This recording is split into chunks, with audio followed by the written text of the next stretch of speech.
Now then, we are explaining the footprints of Dajjal. You cannot see Dajjal because at this time he's still a shadow. It's only when the 3 stages of the shadow are completed, only then you'll see him appearing. Did you hear that word? Appearing in the form of a human being. As a Jew, a young man, powerfully built with the curls at the sideburns, and standing up, excuse me, in Jerusalem and declaring, I am the Messiah. But he's not a human being, he's a Jasad.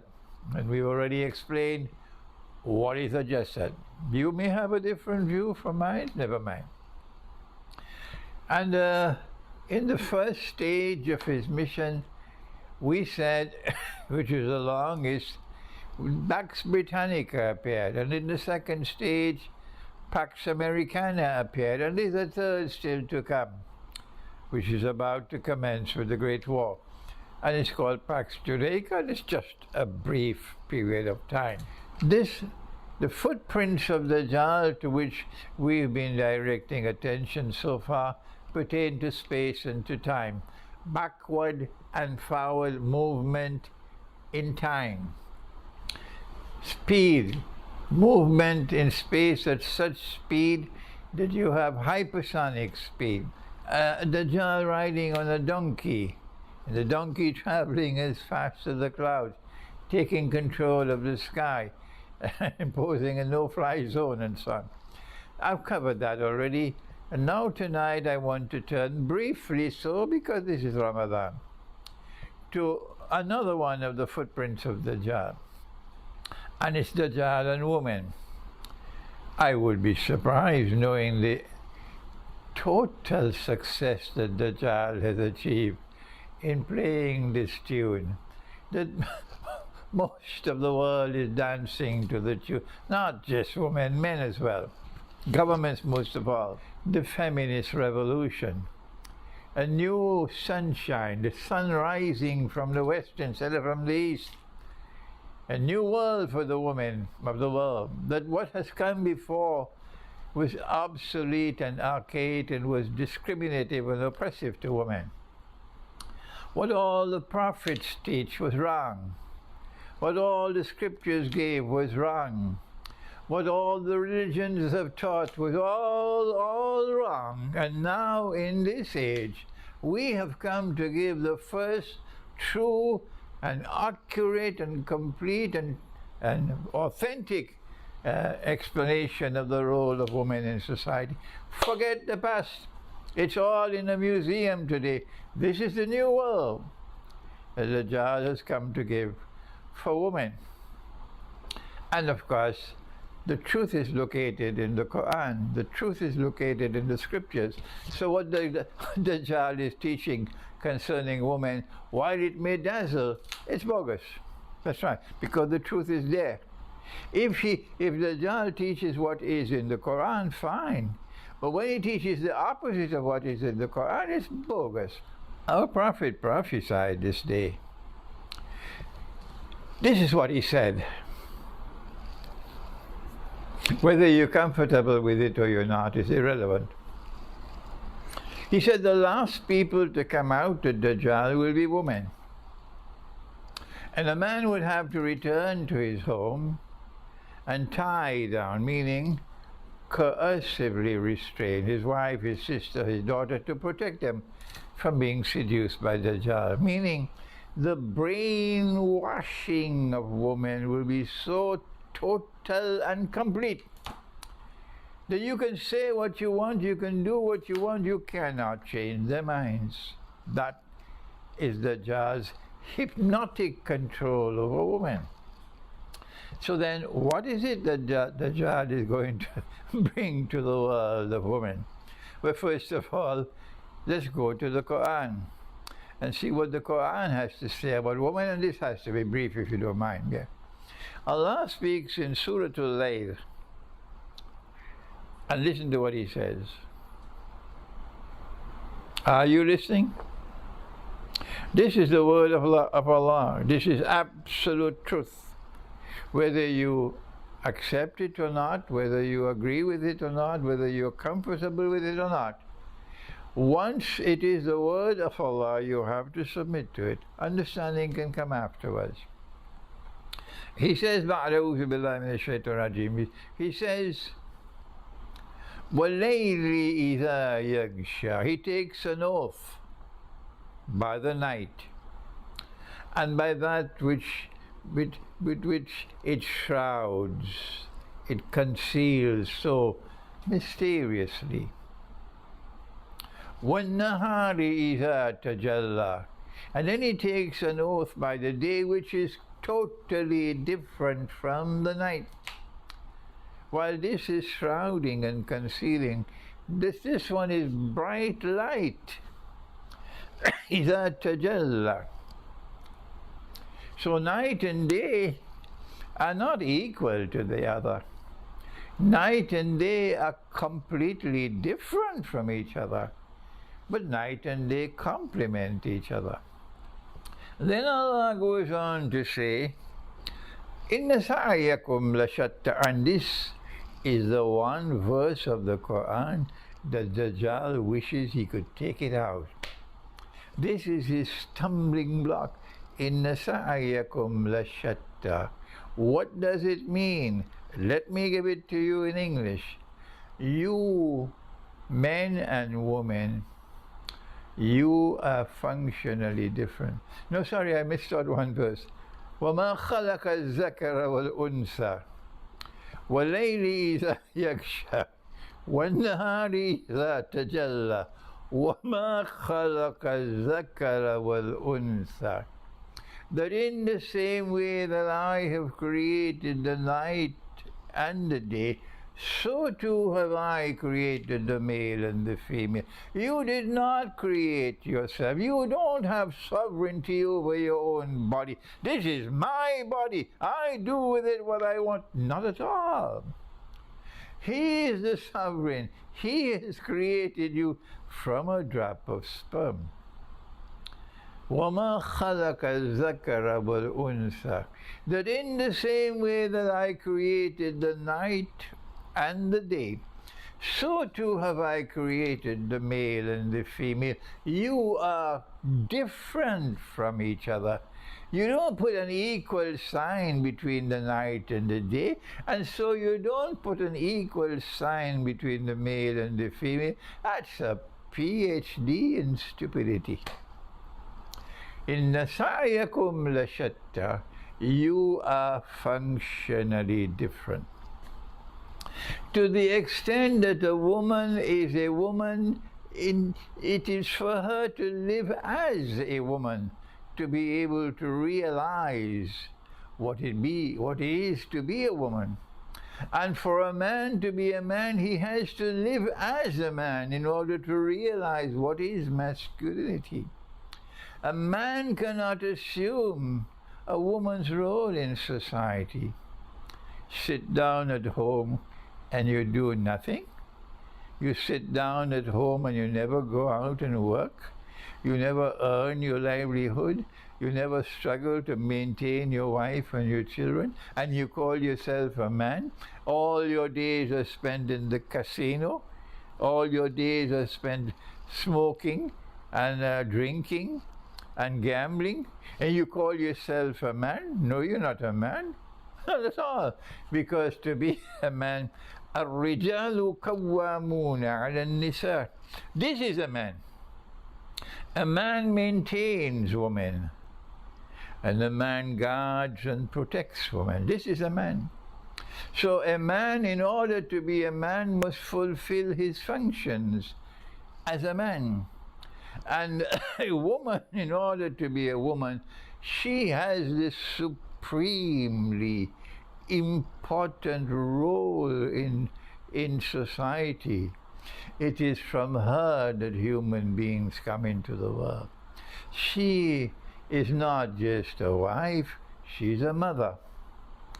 And Allah says in the Quran that there is a dua that to be made, رَبِّ ارْحَمْهُمَا كَمَا رَبَّيَانِي صَغِيرًا. That parents to a child are Rabb, like Allah to His servants are Rabb.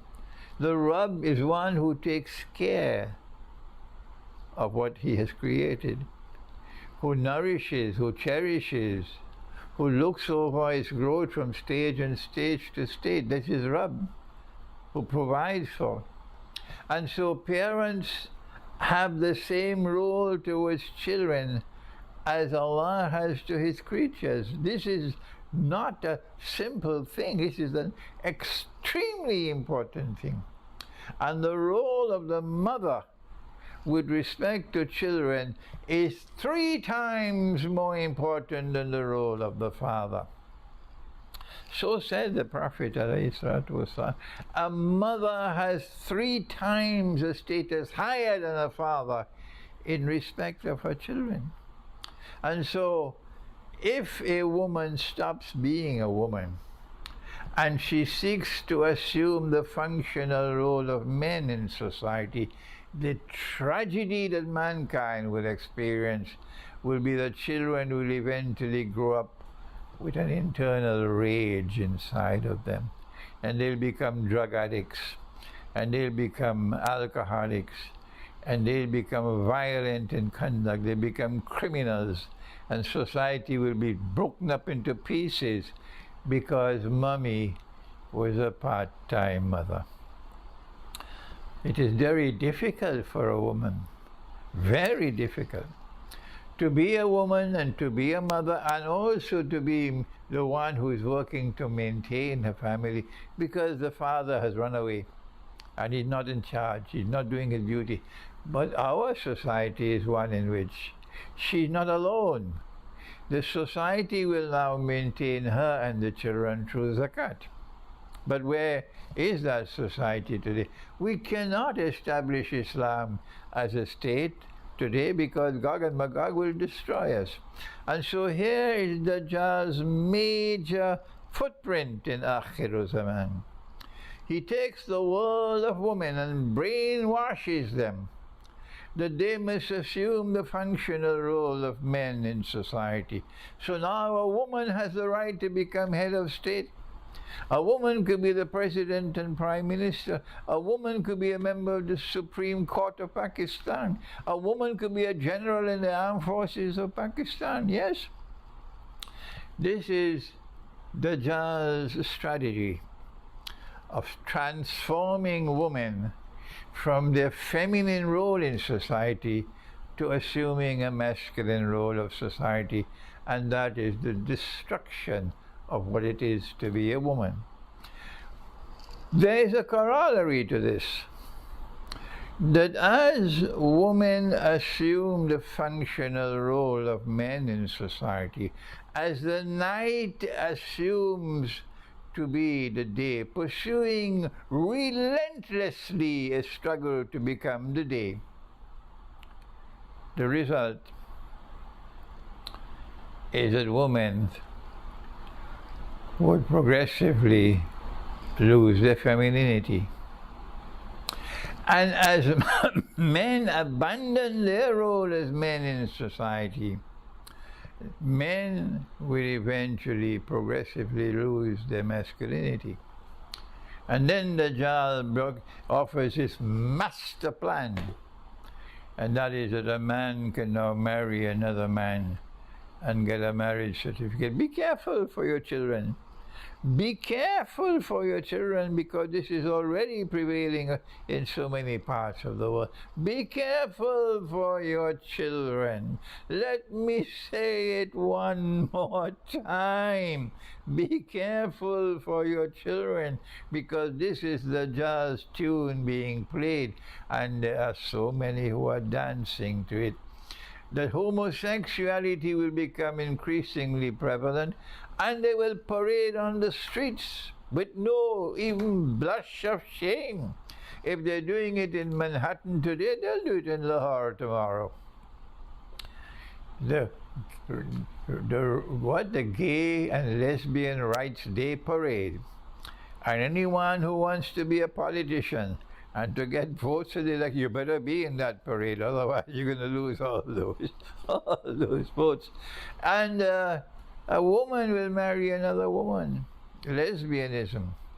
And when you go this road, you lose your nur. It's not just with zina. When you commit sexual relations, when you have sexual relations outside of marriage, it's called zina, adultery and fornication. When you go down that road, you lose all your nur in your heart. And when you have only darkness in the heart, no nur, even if you have a PhD from the University of London, you're still just like sheep and goats. You have only external knowledge, you're internally blind. And so in the same way that zina destroys your internal integrity, destroys the nur inside of you, so too does homosexuality and lesbianism. There is so much more to the subject of this footprint of Dajjal, the modern feminist revolution. But guess where it started? Did you know? The modern feminist revolution was born in Britain. That's right. Dajjal's first day. The modern feminist revolution is blossoming in the United States of America. Yes, Pax Britannica. And the modern feminist revolution is therefore, it is connected with Dajjal. It is one of his footprints. We must make the effort to go to the Quran and to study what does Allah say in the Quran? What does the Prophet say in the Quran? He said that the time will come when women will be dressed and yet naked. And so our women must cover. We have the hijab, and they want to ban the hijab. Our women must be covered completely. And he said women will dress like men, and men will dress like women. He prophesied it. This is what Dajjal is going to do. And I was born and grew up in a village where we never saw a woman wearing trousers. Never. Because women dressed, and you could see that's a woman from a dress, and you could see that this is a man from his dress, not only the beard on his face.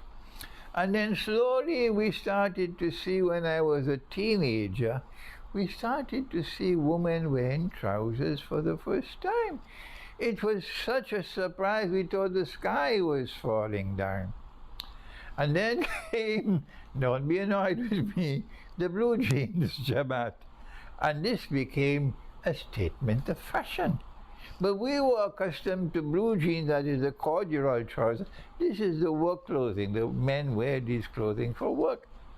But now somebody took it and made it into a statement of fashion. Every young man wants to be in blue jeans. Yes, if you're a young man and you're not in blue jeans, you're not in fashion. And then it happened one day that the young women say, well, what about us? We can also be in blue jeans. And then the elders started to join. Parents, fathers and mothers in blue jeans. One day maybe grandpa and grandma in blue jeans. And then the priest in blue jeans. And the pundit and the imam goes on the mimbar in blue jeans.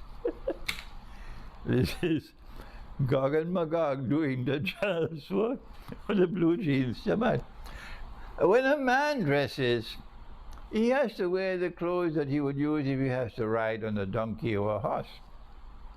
So he has to have an upper garment and a lower garment, and the lower garment has to be sufficiently roomy that he could ride on a horse or camel. That's the dress of a man. If you tomorrow when you have motor cars, you have to use animals once more. You'll know what it is to dress as a man. And the dress of a woman is similar. That she does not reveal the contours and the shape of her body because Allah has blessed her with beauty. Oh yes. And men are attracted to the beauty. So a woman must conceal her beauty. So she wears an upper garment and a lower garment. If you choose to put on blue jeans, at least the upper garment must be up to the knee so that the derriere is not exposed, the shape is not exposed, the legs are not exposed. And this is called haya. This is called modesty. It's called chastity. And it is something increasingly scarce in the world today, the modern world. And so this Ramadan, we call our daughters and our granddaughters and our sisters back to the life of haya, the life of modesty, the life of chastity, in the way you dress, in the way you speak, in the way you conduct yourself publicly. In private, you're with your husband. That's different. But when you're in public, you have to be modest. You have to be chaste. And to call our women back to try to live as a woman and not allow Dajjal to seduce you, to leave the life of a woman and live the life of a man. You won't be happy unless you come back to be a woman. Thank you. Wassalamu alaikum wa rahmatullahi wa barakatuh.